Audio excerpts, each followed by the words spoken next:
anak Muyang. Terima kasih Yang di-Pertua. Soalan saya nombor 6.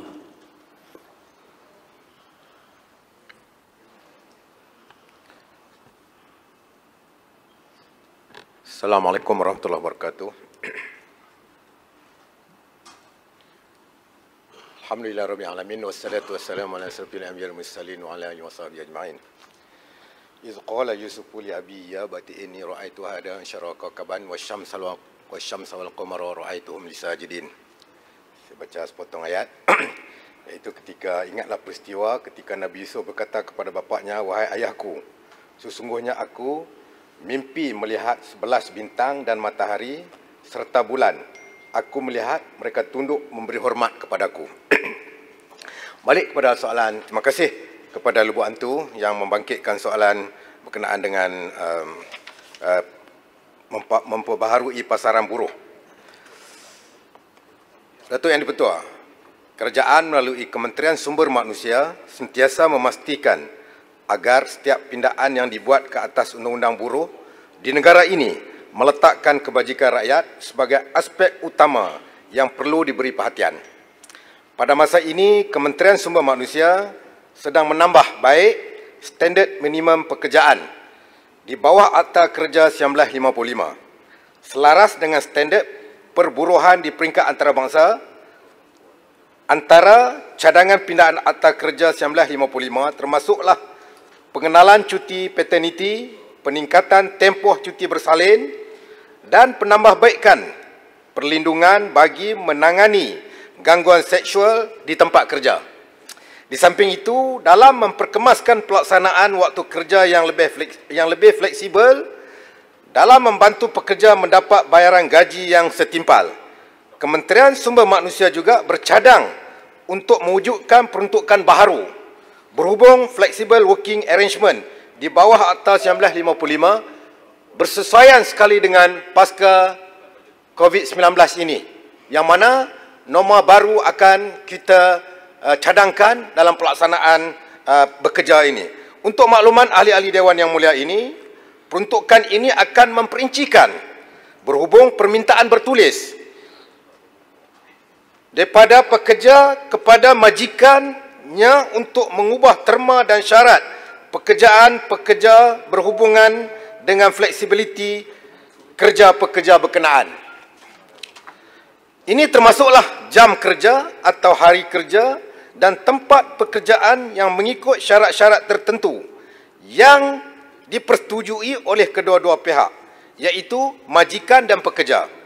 Ini secara tidak langsung dapat mengurangkan kos perbelanjaan seseorang pekerja dalam menjalankan tugasnya. Sekian, terima kasih. Soalan tambahan pertama. Terima kasih Timbalan Menteri. Soalan tambahan saya, bagaimana kerajaan boleh mengurangkan jumlah pekerjaan asing untuk memberi ruang kepada rakyat Malaysia yang terjejas teruk dari segi pekerjaan disebabkan oleh wabak pandemik COVID-19. Jadi soalan, apakah dasar ataupun perancangan untuk menawarkan gaji yang lebih baik lagi untuk rakyat Malaysia? Terima kasih. Yang Muhammad. Okey, terima kasih kepada saudara Lubuk Antu yang membangkitkan soalan. Pertamanya berkenaan dengan apakah perancangan kerajaan untuk menghadapi COVID-19 ini. Yang keduanya berkenaan dengan status gaji yang lebih setimpal dengan keadaan. Kerajaan telah membuat keputusan dan telah diumumkan untuk mengurangkan pekerja asing yang ada di Malaysia ini, yang mana melibatkan lebih daripada 2 juta orang yang berdaftar dengan KDN dan juga dengan Kementerian Sumber Manusia, 2.1 juta pekerja asing yang ada sekarang ini. Kita telah membuat keputusan, kementerian dan juga kerajaan telah membuat keputusan untuk menetapkan 3 sektor. Yang lain-lain sektor, iaitu sektor pembinaan, sektor pertanian dan juga sektor satu lagi sektor peladangan. yang mana hanya sektor ini sahaja dan juga sektor pertanian, minta maaf, sektor pertanian yang hanya boleh menggunakan pekerja asing selepas ini. Lain-lain sektor kita akan mengisi pekerja-pekerja tempatan, iaitu local workers. Inilah dengan izin yang kita telah membuat satu garis panduan sebagai dasar untuk kita melupuskan, untuk kita mengurangkan pekerja-pekerja asing. Yang keduanya, kerajaan telah melalui KCM telah membuat satu keputusan, iaitu gaji minimum wage ataupun gaji floor wages ataupun gaji lantai, yang mana kerajaan telah meletakkan paling kurang 1,200.